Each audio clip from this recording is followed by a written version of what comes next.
really can't talk about it. I was asked about, I took my son to his first overnight camp yesterday, and it's a big moment, you know. You say goodbye. He's very excited. I'm sure he's having a great time, and I'm not at all worried about it.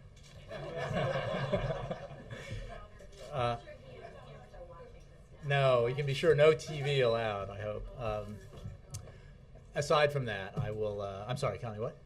Remember the Joe Pillow mother on color? Oh, yeah. Yeah. Yeah, he's supposed to write every day. But I have no other announcements. But thank you for asking. Ben. Thanks, Jay. A few topics. Consumer confidence in July was better, but not nearly at the level of a healthy economy, a healthy level of confidence. Does the White House think that public attitudes about the economy are set now as to where they're going to be in November, or is there a sense that there's still time for things to move in either direction? Well, the way I would address that question, Ben, is simply to say that the president is not satisfied with where the economy is. He knows that the American people, by and large, are not satisfied with where the economy is, and that's why he is doing everything he can, and he is urging Congress to do everything it can to take action to help the economy grow faster and to help it create more jobs. You know, we're in a situation now where Congress is about to leave town. The House should act to pass the tax cuts for the middle class. 98% of American taxpayers, and do what everyone in Washington agrees should be done, which is to extend those tax cuts, pass that law. The president will sign it, and it will create certainty for 98% of the American people. It will give the economy certainty, and it will help the economy grow faster and create more jobs. That's, you know, this is the president's central preoccupation. And it is I think, the central issue for the American people in this election year. That's why he's focused on it, and that's why, you know, he continues to believe that while there are great disagreements, and he talks about the stalemate that exists here in Washington, a stalemate that the voters can settle in November, prior to that, there are things that we do agree on that we can act on. Tax cuts for the middle class. I think Republican Congressman Steve LaTourette has announced his resignation today, and he talked about his frustration over the fact that Congress finds itself arguing over no-brainers, like building roads and bridges. Look, I have no doubt that the Republican Congressman and the President haven't agreed on all the issues, but they agree on this one. Congress should pass legislation, as the President outlined in the American Jobs Act, that would put construction workers on the job building roads, bridges, highways, ports, schools. This is the kind of thing that has traditionally enjoyed bipartisan support. It's the kind of thing that pays benefits not just to the workers who are on the job, but to the broader economy in the near term, because it generates economic activity, but also to the economy in the long term, because better roads and bridges and highways, infrastructure, helps our economy long into the future. So, you know, this is, again, the president's central preoccupation. I know that the president's campaign is about to have a call about Governor Romney's trip abroad, but I wanted to see if the White House had any comment about how you see the governor's trip as having gone, and whether it did anything to help or hurt his credentials. Well, I think the campaign can handle some of that, and I think that the press will make its own judgments. What I can tell you, having been both a reporter covering foreign trips by candidates as well as incumbent presidents, and now as a staffer, I understand that these are high-stakes enterprises, that pulling them off is a lot harder than it looks, that they can be very tense, especially if they're not going well. And seriously, for reporters as well as staffers and the principals. So, and I think one thing that the news reports remind us of is that when American presidents, American senators and congressmen, and would-be leaders go abroad, what they say is placed under a magnifying glass, and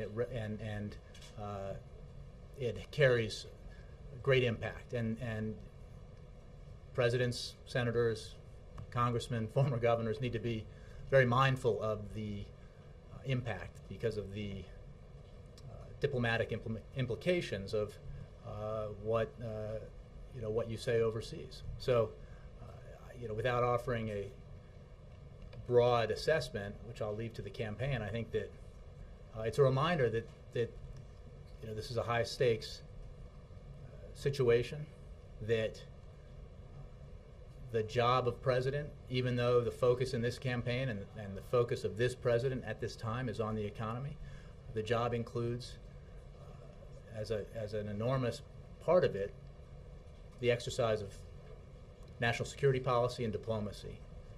And it's a very important part of the job, and getting it right matters greatly to America's standing in the world and to the successful execution of American foreign policy. One other quick one on a very different topic. The House is scheduled to vote on a bill that would ban abortions in the District of Columbia after 20 weeks of pregnancy. I'm wondering if the White House has a position on that. Well, I haven't spoken to the president about this particular piece of legislation, Ben, but the president's position on a woman's reproductive freedom is well known. I would note that, as I mentioned earlier, we're on the verge of a recess here, and rather than focusing on controversial, divisive social legislation, the House ought to be passing a tax cut for 98% of the middle class, 98% of American taxpayers for the middle class, that everyone agrees on. That should be the focus of the House's work right now. That's what the American people want. It's something that everyone agrees on. We can debate for the rest of this election cycle the merits of providing extended tax breaks to the top 2% of American earners. And that's an important debate to have. You know the president's position, we know the other side's position. But here's a situation where Republicans and Democrats agree, and the president feels strongly about this, that we should extend those tax cuts for the middle class. And we should do that right away, and then debate about the issues that still divide us. Reuters, and then, yeah. Thanks, Jay. House prices rose for the fourth straight month in May, and an indication that the market is gaining strength. I wondered if it's your assessment that the market has bottomed out. How confident are you that the direction will continue? Well, I would leave broader assessments about the state of the market to experts who analyze that. This president's been very focused on taking every measure available, both administratively and legislatively, to assist homeowners who, through no fault of their own, they've been responsible. They've met their mortgage payments, but they find themselves underwater, helping them refinance. That's been a very important initiative that this president has pressed. And we're very mindful of the fact that the collapse of the housing market has contributed mightily to the Great Recession and has been a drag on the recovery. So we need to continue to take the steps necessary to assist responsible homeowners to keep making their payments, to stay in their homes, and obviously there's a virtuous cycle here, hopefully, that begins to take effect gradually that will help lift the housing market and with it create some economic growth as a benefit. But this is still a difficult issue for many, many Americans who find themselves, again, through no fault of their own, they've been very responsible, but find themselves underwater with their mortgages. And that's why the president's been focused on getting the kind of assistance to them so they can take advantage of historically low interest rates that Washington can help provide. Does the improvement in prices reduce the urgency of debt forgiveness from Fannie Mae or Freddie Mac? I don't have a specific reaction to that question. I simply will say that we are far from where we want to be, and both broadly in the economy, as I was saying to Ben, but certainly in the housing market. And I think it would be way premature to suggest that we don't need to take more steps to assist homeowners. Just one other question. North Korea has some quite serious flooding. There's a UN team that's on the way there to assess the needs and put together an aid plan. Is the United States involved in that discussion? Is there a plan to contribute humanitarian aid to North Korea if they need it? I haven't had any discussions about that issue here at the White House. I would probably refer you to the United States mission at the UN, or perhaps the State Department. Obviously, for North Koreans who are suffering, our hearts go out to them, but I don't have anything specific on assistance. Welcome, Nancy. Thank you very much, Jay. You said that things can be tense when things aren't going well. Does that mean that the White House thinks that things for Mr. Romney on his overseas trip did not go well? And is there anything that he said while he was abroad that was of concern to the president? Well, again, I'll leave the assessments to the media and to others about his trip. I was trying to make a broader point about the significance of foreign travel for presidents, for would-be presidents, senators, congressmen, because of the weight of their words when they travel overseas and the impact it can have on the execution of U.S. foreign policy. Now, I think there are a number of things that have been said about the president's foreign policy record that are inaccurate and that I'd be happy to contest. But I think that's well. Look, I think we've talked about on the issue of missile defense. It is very clear that this president has pursued aggressively the development and implementation of a missile defense program in Europe that includes, notably, an installation in Poland, and that, contrary to suggestions to the contrary to suggestions from critics, the Russians continue to oppose, and we continue to press forward with that missile defense program because it's the right thing to do. It's based on tested technology, and it's the most effective missile defense program in terms of combating the threat from Iran. That would be one issue where some of the criticism was off the mark, to say the least. On birth control, your new mandate for insurance companies goes into effect tomorrow. They have to add birth control coverage to their plans. Obviously, there are already a number of challenges from businesses around the country on religious grounds. Some of those challenges have been upheld in state courts. Are you concerned that this is going to become the new front in the war over the Affordable Care Act?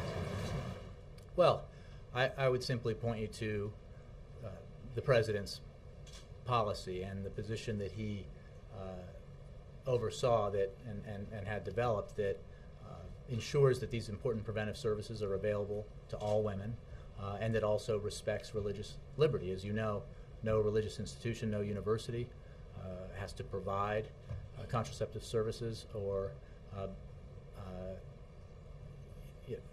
and the president's position was very clearly that there needed to be that respect for religious liberty that created that balance, and while ensuring that women get these important preventive services. So we're still implementing the rule, but I think the president's sought and found the right position in terms of respecting religious liberty and making sure these services are provided. What do you think about these lawsuits that are going on all around the country? How much does that hamper the administration's ability to implement this? Well, I'm not going to comment on specific legislation or broadly. Litigation or even broadly on it. I can tell you that we're moving forward to implement this important rule that will ensure that women across the country have access to preventive services. It's a rule that also makes sure that religious liberty is respected. Yes, yes. I don't know if this is related to the Romney trip or not, but President had a phone call yesterday with the Turkish Prime Minister, and the White House put out a photo, and the President was sitting at his desk on the phone, and he had a baseball bat in his hand. Or maybe you were traveling yesterday, but the official White House photo, he had a baseball bat in his hand. Do you know did he get that from a major league player, or is there some sort of backstory about the foreign policy approach, or he was holding a baseball bat? I don't know. Baseball fan. What can I tell you? As I think he said, White Sox, but also watching the remarkable Washington Nationals. Can we take a question? I can find out. Yeah. Perhaps it was a diplomatic gift. On the economy, you talk a lot here at the podium about the president's approach, the balanced approach, and how many Americans agree with that. There was a Gallup poll in the last 24 hours or so that suggested that government corruption, job creation, other issues like that are far more important on voters' minds right now. And raising taxes was far down the list, I think around 8, 9, 10, in that range, far, much further down the list. How does that square with the claim that the American people support the balanced approach, and that's sort of what they want in this election year? Well, I think you've mixed a bunch of different elements here. I think the documentation and the data that shows support for a balanced approach is very conclusive.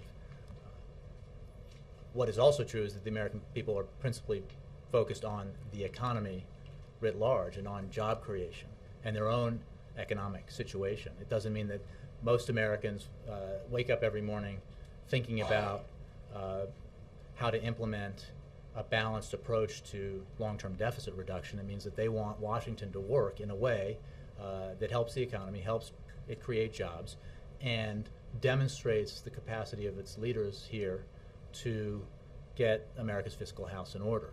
And when we talk about what's the right approach, overwhelmingly, the answer is a balanced approach that includes significant spending cuts to discretionary spending. It includes entitlement reforms that, while saving money, also strengthen programs like Medicare and Medicaid. And it includes revenues. That is the conclusion, not just of the president, but of every outside, independent, bipartisan commission that's looked at this. It's the conclusion of the so-called Gang of Six, a bipartisan group of United States senators.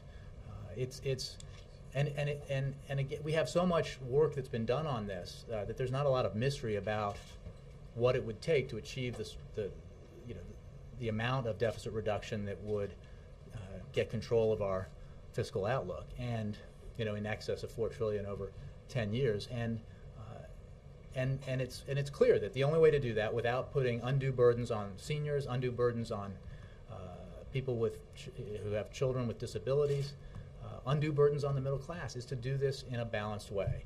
And the roadblock since last summer has consistently been a refusal by Republicans in Congress, in anything like the numbers necessary, to agree to the basic principle that everybody ought to pay their fair share, and a willingness to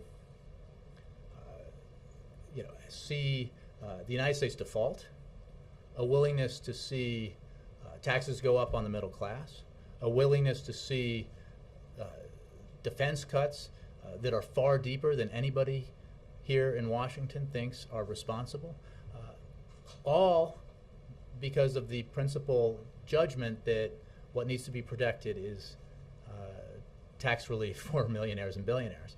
That's just understandably not a position that has a great deal of support among the broader American populace. Jay, and part of me knows the answer to the question, but I feel like I have to ask it anyway. Everything is an extension now here in Washington. Mm-hmm. And I know you just went through a litany of reasons, and you say it is all the Republicans' fault. But you just talked about sequester, and there is a tour going around. John McCain is leading a tour on sequester. And everything is in it. Do you guys have any responsibility here of the fact that we live in a town that only passes everything by 6 months extension? So we have a 6-month extension on the budget. Everything is about avoiding the next delay. The sequester, everybody's finger pointing now, but it is just to kick the can. And I understand you just went through and said, hey, it's all their fault. It's all their fault. You guys had no responsibility on this whatsoever? Should you be having more summits here? Should you be forcing Boehner to just sit there and not answer you? I mean, I guess, is there a different way you guys should be going about this?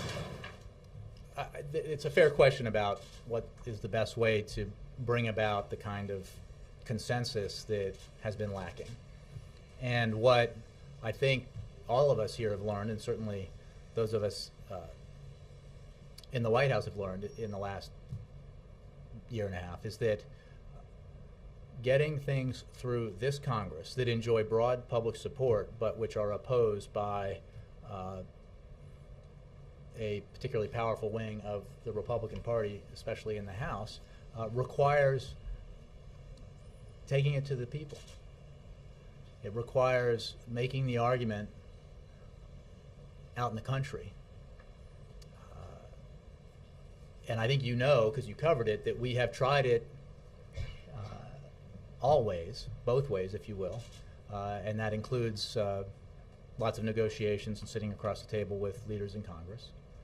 And I'm not precluding that in the future, but what we need is a demonstration of a seriousness of purpose by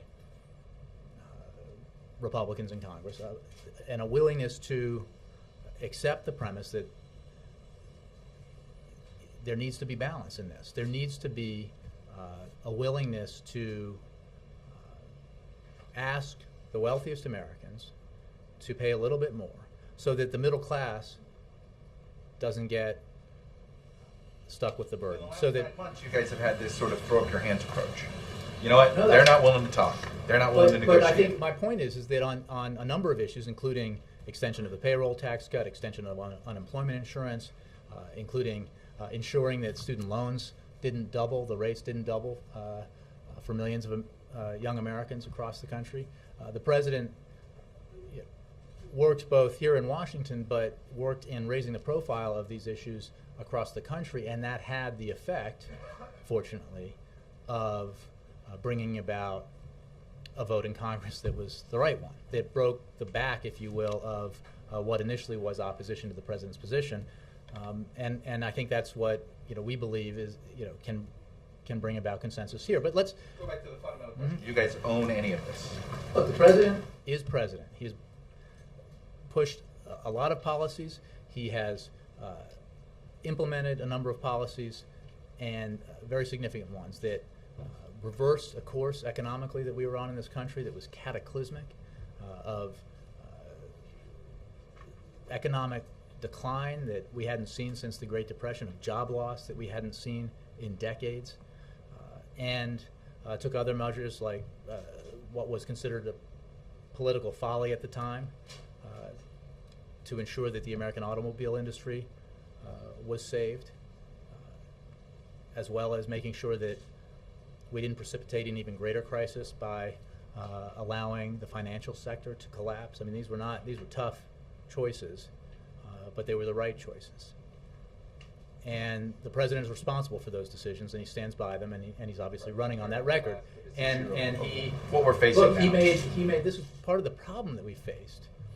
And I think you and others who are veterans around here understand the continuum that we're on here is that the president, and not always with a great deal of alacrity, his party has come along on these budget negotiations, on these debates about what the right course is on fiscal policy, and taken positions that represent real compromise. $2 trillion in spending cuts, that's a lot of spending cuts that this president has signed into law.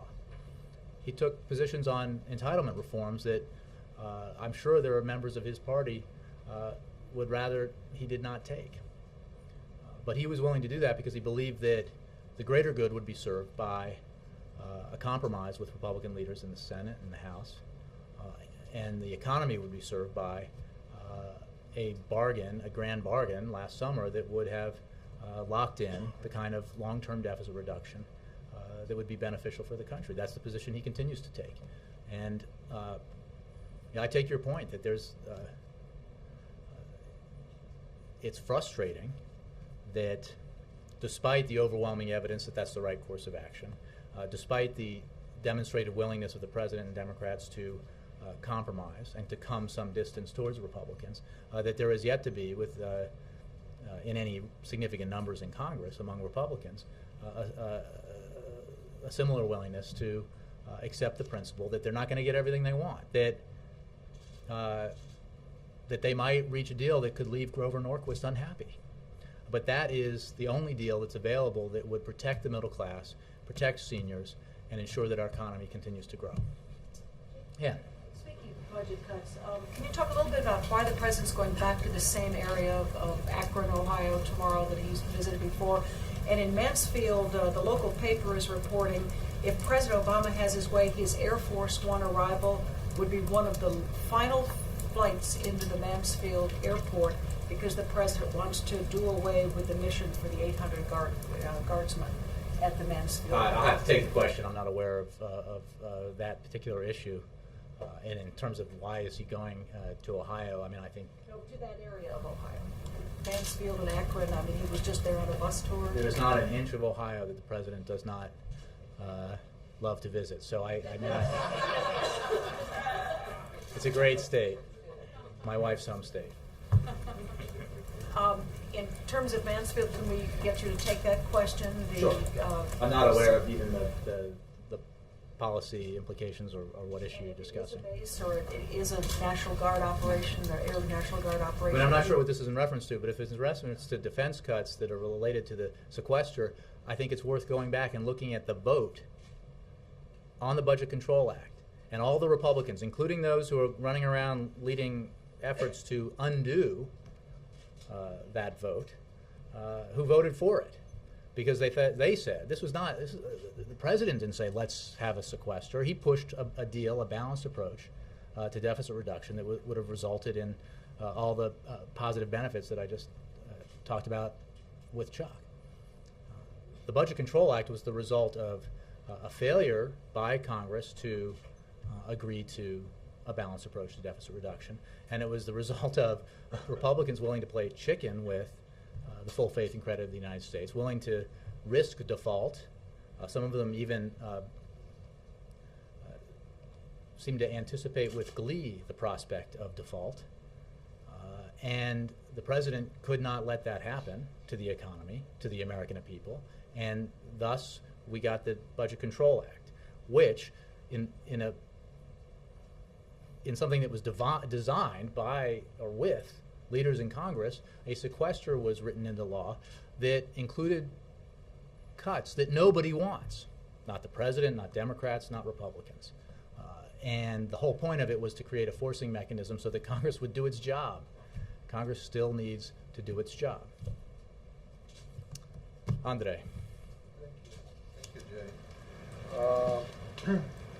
PNTR, the Permanent Normal Trade Relations for Russia, has passed through a couple of key committees on the Hill. And Speaker Boehner said that if the administration wants it to pass through the House, then the president needs to be out there and argue for it personally. So my question is very simple. Does the president think that it's worth his while to personally interfere in the situation and then do something about this? Look, the president has worked very closely, his administration has, with Congress on this matter and will continue to do so. I'm not sure that there's any dispute over that. And the president will instruct the members of his cabinet and administration to continue to do that, and we hope for congressional action. And if there is no PNTR for Russia in 2 or 3 weeks and Russia enters the WTO without the PNTR, then what specifically do the American companies lose by it? Because everybody knows that the American business loses by it. But what specifically does it mean for them? Well, it's a good question, and I confess it's outside of my expertise, so I'll have to take it. But you can be sure that we're working with Congress on this matter. Yeah. I'm the We're asked if the Romney trip has had any detrimental effect on foreign policy. You eventually wound your way around to the missile defense comments. and things like Well, that. that was, Would you say specifically right. that was detrimental? No, or no, to no. the Russians and Polish There's nothing that I can get see it? that was detrimental, at least not to the president. But my point was that there were certainly things said about the president's foreign policy record that were inaccurate or that we would contest. And part of my job as speaking for the president is to contest inaccurate representations of his policy position. So that was all. Brianna. Jay, the White House and the Obama campaign made clear they feel that Bill Clinton is a very good messenger for President Obama on the economy. There's now this ad out from the Romney campaign and the RNC using Clinton's words where he said that Romney had a sterling business career. So they're trying to use your messenger as their messenger. What's your reaction to that? Well, I would, on a matter purely of campaign advertising, I think you should ask the campaign. I can tell you that, as we've discussed here on several occasions, President Clinton's experience in office, his economic record, and the fact that the marginal tax rates for the top earners in America that were in place under Bill Clinton are the ones that President Obama believes we should return to because we cannot afford to give another tax cut to the wealthiest 2%. Those rates were in place when we saw the greatest peacetime economic expansion in our history and when we saw the creation of 24 million jobs. So it's a useful piece of recent history to examine when we hear protests from Republicans about the calamity that would ensue if the wealthiest 2% in America were asked to pay marginal tax rates at the level that they paid in the 1990s, because some of those very Republicans made the same predictions in 1993, and they could not have been more wrong. The facts proved them utterly wrong. Is it detrimental to the president that this characterization of Romney's career can be used, though, at a time when... Again, that's a pure, I mean, you're asking about a campaign ad that I confess I have not seen. I think I know the comment you're referring to, and I know everything else that President Clinton has said about it, so I would refer you to him and to Chicago. Okay, and then Ancestry.com says that President Obama may be related to the first documented African slave in pre-revolutionary America. A guy named John Punch, who was an indentured servant, who was sentenced to a life of slavery after an unsuccessful escape attempt in pre-revolutionary Virginia. Is the president aware that Ancestry.com has said this, and does he have any reaction to it? You know, I think that story came out yesterday, and as you know, I was traveling with my son. I haven't had that discussion with him. You know, I think I have no idea if it's accurate. All I can tell you is, you know, it certainly reflects, you know, the remarkable nature of our country, right, and the diversity within it. But I can't vouch for the findings. I might. Yeah. All right. In Romney's speech in Poland, he said when economists speak of Poland today, it's not to lament chronic problems, but to describe how this nation empowered the individual, lifted the heavy hand of government, and became the fastest growing economy in all of Europe. And I wonder what you think of that assessment of the connection between lifting the heavy hand of government, empowering the individual, and fast economic growth. Well, I would simply say that Poland's success has indeed been impressive, and this administration has stood by our close ally Poland throughout the past 3.5 years and worked with the Poles on numerous fronts, both national security matters and global economic matters.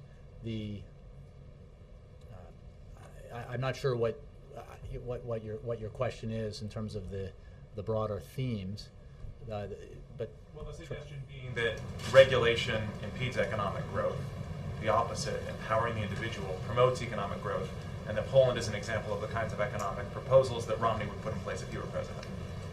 Well, here's what I would say, and it goes back to the answer I gave Brianna about the Clinton years. This president believes deeply in the power of business in America to create jobs, the importance of making sure that regulations that are in place do not hamper economic growth and job creation, even as they ensure the protection of the American people, of the air we breathe, the water we drink. And I would say this. What we know, I mean, this is the beauty of the recent past here and the stark clarity of the debate that we're having. The rules that were in place in the 1990s, the tax rates that were in place in the 1990s, the rules and tax rates that were decried by many Republican leaders at the time, had something to do with the greatest economic expansion in peacetime in our history, had something to do with the creation of 24 million jobs over the course of 8 years. We then tried the opposite approach for 8 years. We had the slowest economic growth of any expansion in 50 years. We had anemic job creation.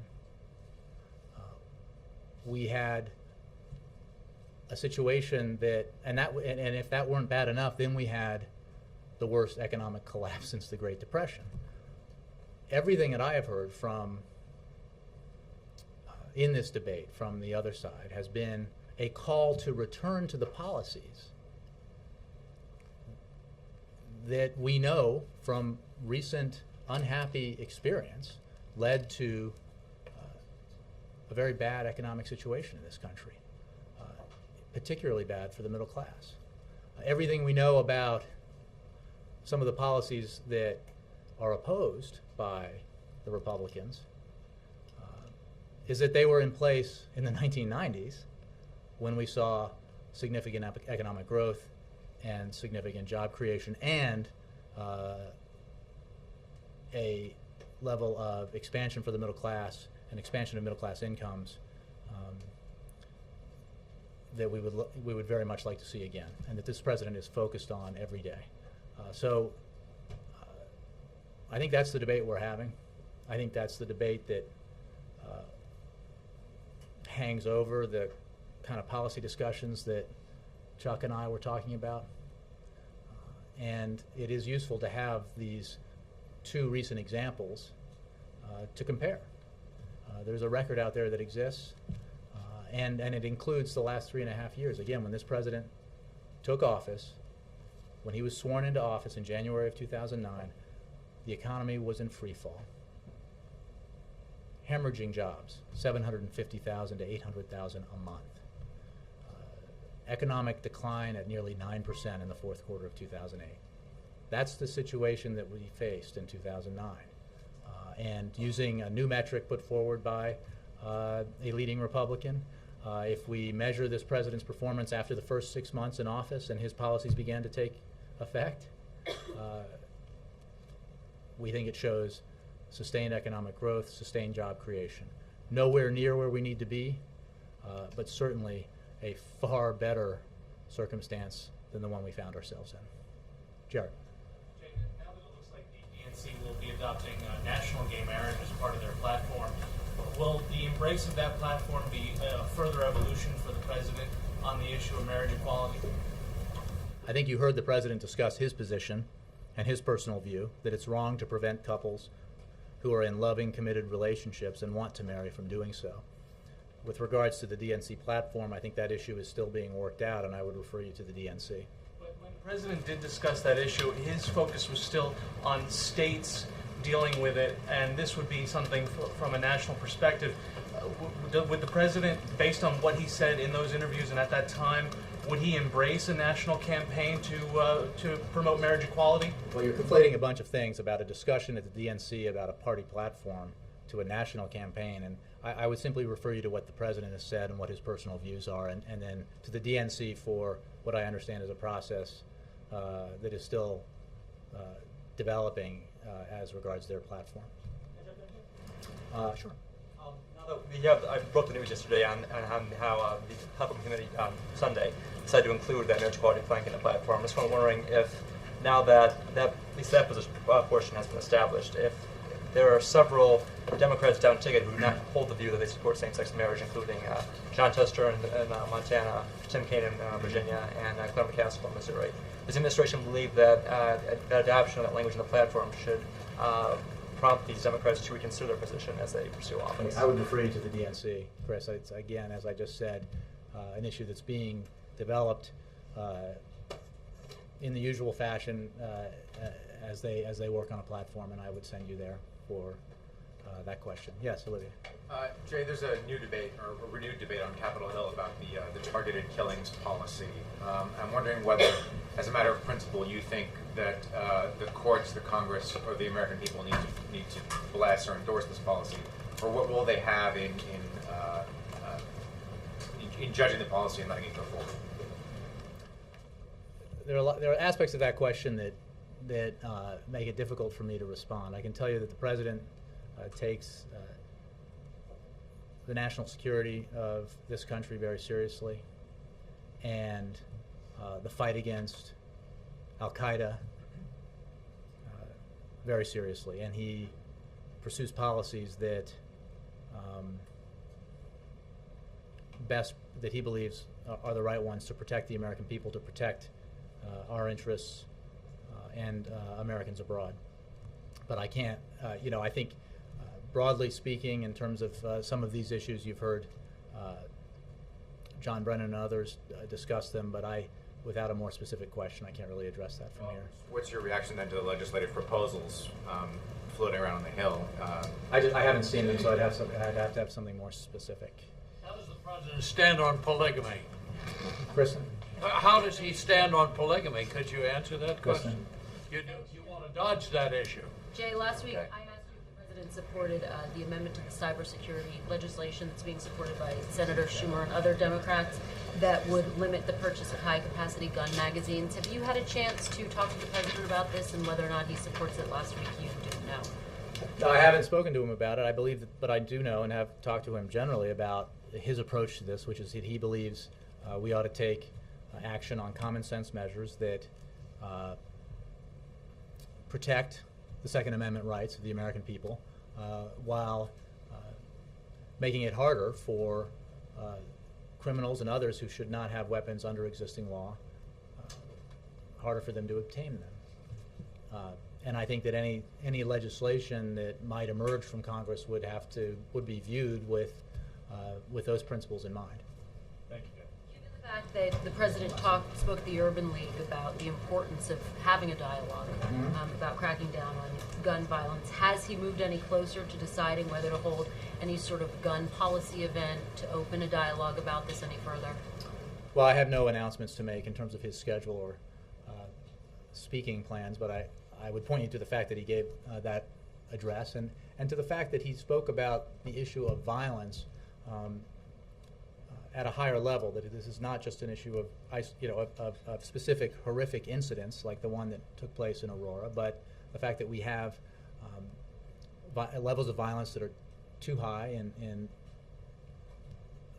many cities across this country, and that we need to address the problem from a variety of directions, not just through legislation that relates to guns, but through action that we can take and are taking in assisting and local law enforcement, local government, action that we can take to ensure that teenagers who might be prone to or vulnerable to falling into gangs are instead in school or have summer programs that keep them off the streets. These are the kinds of things that are part of a broader approach to dealing with violence. Well, I guess what's the next step in addition to speaking about it at the Union League? What's he? Well, I don't have. The president has directed his Department of Justice to continue to take action, common sense action that makes enforcement of our existing laws more effective, prevents criminals and others who should not have weapons from getting them, and he will, I'm sure, continue to hold the position that he talked about at the Urban League and talked about in Tucson and talked about in the op-ed that he wrote, about the broader issues of violence and how we should address it. Thank you. Watching any of the Olympics? Hello. I think whenever he gets a chance.